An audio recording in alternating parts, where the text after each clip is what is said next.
When Tony Obasohan first arrived at Auchi Polytechnic, he didn't come with noise or fanfare.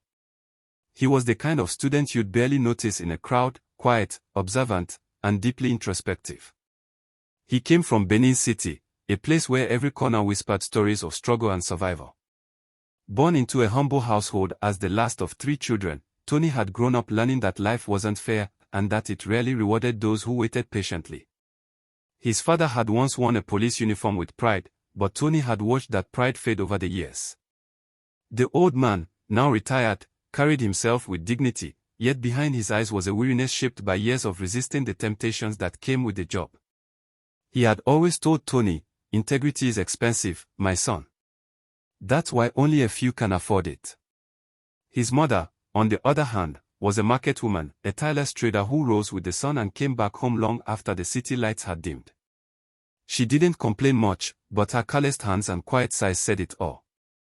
From an early age, Tony began to understand that kindness, honesty, and patience, though noble, were rarely enough. In his neighborhood, the loudest voice won the argument, and those who dared were the ones who got ahead. That was the world he knew, and he learned quickly that if you wanted to be respected, you had to be bold, decisive, and sometimes even unbending. At Auchi Polytechnic, Tony kept his head down in his first year. He wasn't the type to seek attention, but you couldn't miss him if you looked closely. He was sharp, both mentally and physically. Tall, athletic, with a quiet confidence that made people curious. He rarely spoke unless necessary, and when he did, his words carried weight. But behind that composed demeanor was a young man who was always watching. He saw the way older students bullied the new ones. He noticed how certain lecturers acted like they owned people's futures. He observed the fear in the eyes of students who whispered about cult clashes and secret meetings. Tony wasn't afraid.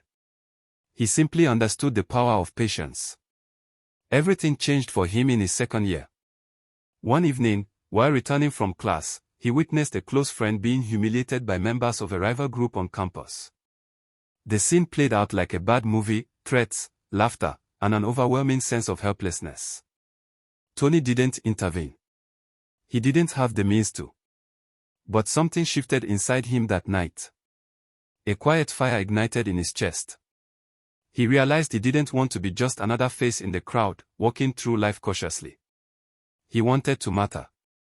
That was when he caught the attention of Big Trigger, a well-known figure on campus. Trigger was no ordinary student. He was respected, feared, and carried the aura of someone who had survived more than his fair share of challenges. He had been watching Tony, too. He saw the restraint, the discipline, and most importantly, the fire. When Trigger finally approached him, he didn't waste words. "You have the heart of a lion," he told Tony. "The question is, are you ready to roar?" The road that followed wasn't easy. The initiation into the Black Axe wasn't just a test of strength, it was a test of spirit. There were moments that demanded silence when everything inside Tony wanted to scream. There were times when fear crawled up his spine, but he refused to let it show. He endured. He survived. And by the end of it all, he earned a new name, No Mercy. He didn't choose that name because he lacked emotion. It was given to him because once he made a decision, he followed through without hesitation. In a world where hesitation could cost you everything, that kind of decisiveness was rare. Tony rose quickly within the ranks. Not just because he was brave, but because he had something more valuable, strategy. While others fought with rage, he fought with purpose. He didn't just react to situations, he planned 3 steps ahead. Under his guidance, the group became more organized. He arranged truces when needed, and when lines were crossed, he ensured consequences followed swiftly but measured. He wasn't reckless. He believed in order, even within chaos. Yet, his strength wasn't just in confrontation. One of his most defining moments came when a lecturer attempted to take advantage of Amanda, Tony's girlfriend. She had confided in Tony, her voice shaking with disbelief. The man had hinted that her grades depended on more than just academic performance. It was the kind of abuse of power Tony despised the most. Without resorting to threats or public outbursts, Tony confronted the lecturer with calm authority. No one knew exactly what he said, but by the end of that meeting, Amanda's results were corrected, and the lecturer never looked in her direction again. But for all his victories, there were costs. Tony's nights were often long. He would sit on the balcony of his hostel, eyes fixed on the distant glow of street lights, thinking about the choices he had made. Some memories stayed with him, faces, words, moments that couldn't be undone. He had become a protector, a leader, and in many ways, a legend among his peers. But he also carried a weight that couldn't be shared. To many on campus, Tony was a mystery. Some feared him. Others admired him. Few truly understood him. But Amanda came close. She was his balance, soft where he was hard, gentle where he was fierce. She reminded him of who he once wanted to be before the world changed his path. She spoke to the boy who once dreamed of becoming a lawyer, not because of the power that came with it, but because he had wanted to stand for truth. Yet, even with Amanda, there were secrets Tony kept locked deep inside. Some truths, he believed, were too heavy for love to carry. Tony Obasohan wasn't just another name on the school register. He became a symbol of resilience, of strength, and of what one could become when faced with a choice, to be prey or to rise and shape his own destiny. It was a hot afternoon at Auchi Polytechnic, the kind that made even the most active students slow their steps. Tony Obasohan had just stepped out of a long faculty meeting when he noticed a girl standing awkwardly under the shade of a large tree near the ETF lecture theater. She clutched the handout tightly to her chest and looked around with the hesitant expression of someone still trying to understand the fast and noisy rhythm of campus life. Amanda was fresh into her ND1 program. Everything about her, her unsure steps, the way she scanned the surroundings, and the small crease on her forehead, spoke of a new student trying to find her place in the chaos. Dozens of people passed her by without offering help. Most were too busy, others too indifferent. But Tony saw her. He stood still for a moment, watching her quietly. There was something about her, maybe it was the way her eyes held a mixture of curiosity and confidence, or maybe it was how she didn't try to hide her confusion. She wasn't pretending. She was just there, real and unguarded. That honesty pulled something inside Tony. He walked over and asked if she needed help. Amanda looked at him with a mix of relief and surprise, and before long, he was walking her across the campus to her next class.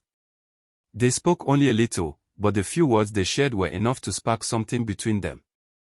There were glances, short laughs, and that unspoken feeling that they were both quietly enjoying the moment more than they expected. Over the next few days, their paths continued to cross, sometimes by accident, sometimes on purpose.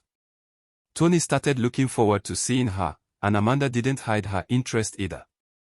She was smart, outspoken, and had a playful energy that challenged Tony in ways he hadn't experienced before. Most people around him either feared him or respected him from a distance. Amanda didn't do either. She treated him like a normal person. That, for Tony, was rare. As their friendship grew into something deeper, Tony found himself opening up. He wasn't the type to share much, but Amanda made it easy. He liked how she questioned things, how she saw through people's nonsense, and how she wasn't afraid to speak her mind. With her, he felt something close to peace. Amanda quickly became a big part of his life.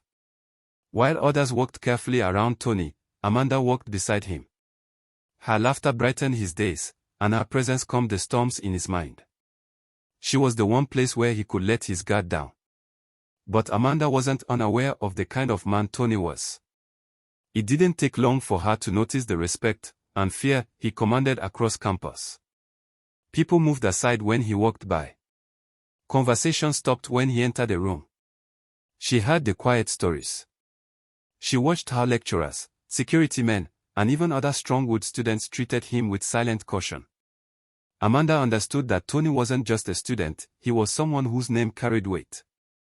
And soon, she began to use that weight. It started small. A classmate who gave her trouble backed off after she casually mentioned Tony's name.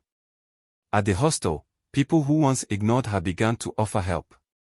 Over time, Amanda's confidence grew, not just from her own boldness, but from the knowledge that someone powerful stood behind her. She skipped lines in the cafeteria and walked into crowded offices expecting to be attended to first. People no longer questioned her decisions, not because she was always right, but because they didn't want to face the possibility of crossing Tony. Some said Amanda had people warned just for speaking against her. Others claimed she had a list of names, people who had wronged her during her early days on campus. Whether those stories were true or not didn't matter anymore. What mattered was the fear they created. Amanda had become untouchable in the eyes of many. Tony, caught in the strong pull of love, didn't notice it at first. To him, Amanda was still the curious girl who had once stood under a tree, looking lost. She came to him when she had problems, and he handled them. It felt natural, like protecting someone you care about.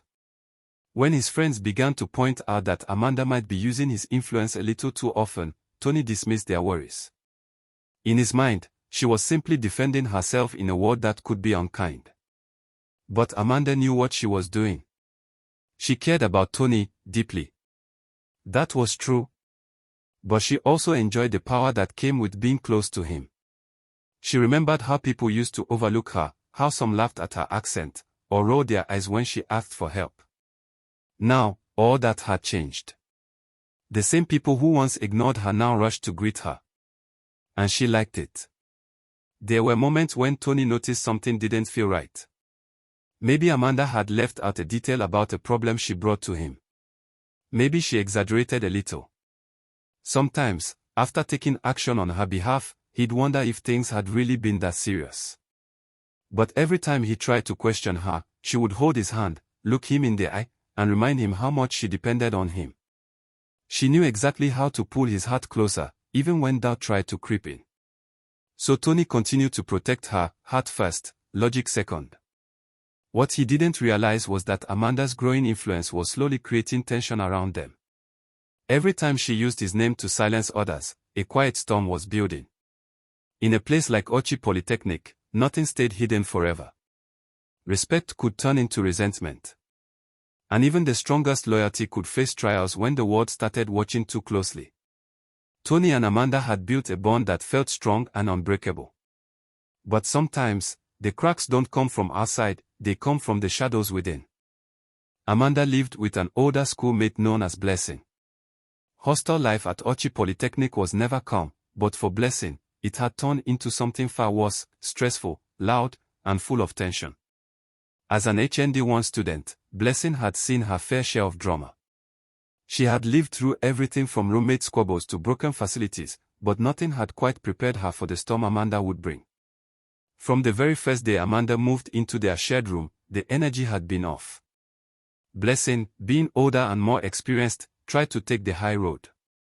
She gave Amanda the usual orientation, how they split the bills for electricity and water, the days set aside for cleaning, and the general rules that made life smoother in a shared space. Amanda listened, smiled politely, and then, almost immediately, ignored everything. She refused to pay her share of common expenses. When it was her turn to clean the room or fetch water, she had a new excuse ready. Sometimes she pretended not to hear. Other times she acted like she was too busy or tired.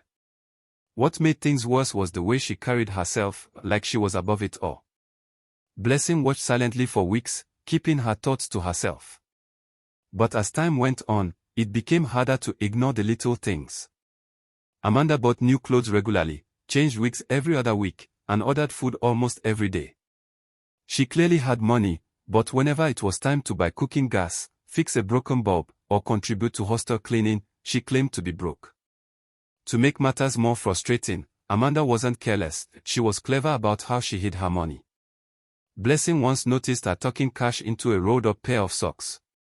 Another time, she slipped some into an empty makeup case. There was even a day Blessing found her carefully placing a few notes inside a food flask that hadn't been used in weeks. Yet, despite all this, Amanda always said, "I don't have anything right now." The quiet tension boiled for months until one particularly exhausting evening. The tap in their hostel had been dry for 3 days straight. Their small gas cylinder was empty. The bulb had stopped working. And yet again, Amanda had left everything for Blessing to handle. That night, after Amanda left the room, Blessing decided she had reached her limit. She walked over to one of the spots where she had once seen Amanda hide money and quietly took just enough to buy water, refill the gas, and replace the bulb. It wasn't theft in her mind, it was survival. But when Amanda returned and discovered the missing cash, everything exploded. She confronted Blessing immediately, voice raised, face twisted in anger. She accused her of stealing, of being jealous, of trying to pull her down. The insults flew without pause. Amanda didn't just want to express her anger, she wanted to crush her roommate's spirit. Blessing, who had held her tongue for too long, finally let it all out. She fired back with months of bottled-up frustration, how Amanda had dodged every shared responsibility, how she always had money for herself but never for their needs, how she disrespected every rule and acted like the room belonged only to her. The argument quickly turned physical. What started as shouting turned into pushing, then slaps. Fists followed. Wigs flew. Shoes scattered. It was messy, loud, and raw. Amanda, younger and faster, fought like someone who had something to prove. Blessing tried to hold her own, but the energy Amanda brought into the fight was overwhelming. Soon, the noise attracted other students. Girls from nearby rooms rushed in to separate them. Some tried to hold Amanda back. Others begged for calm. But Amanda wasn't ready to stop.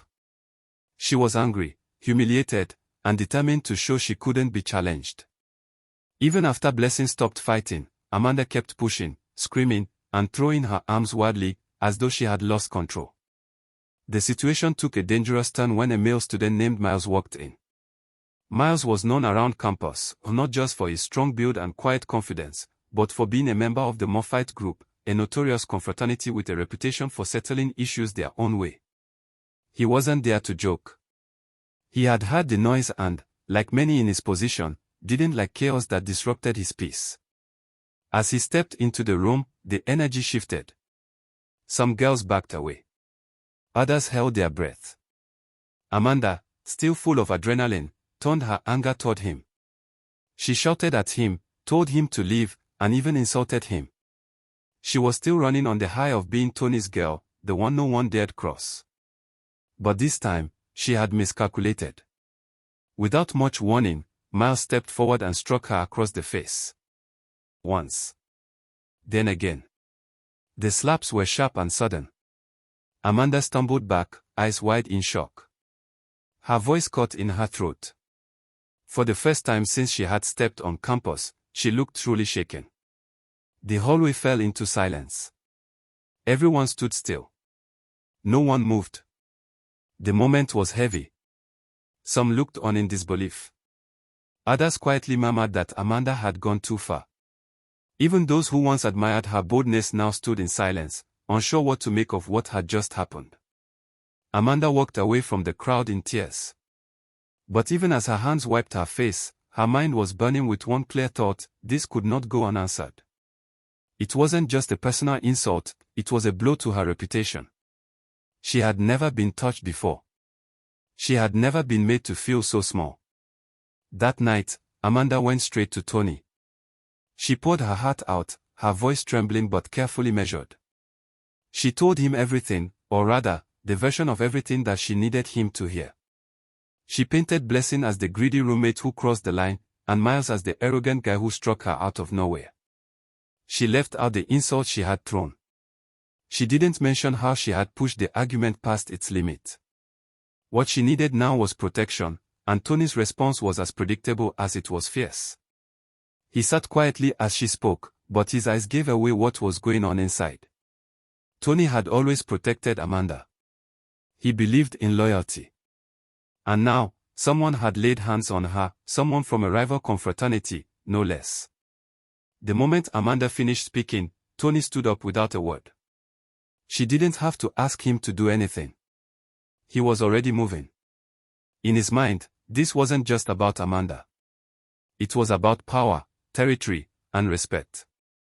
And someone had just crossed a line that should never have been touched. What happened next would shake the campus.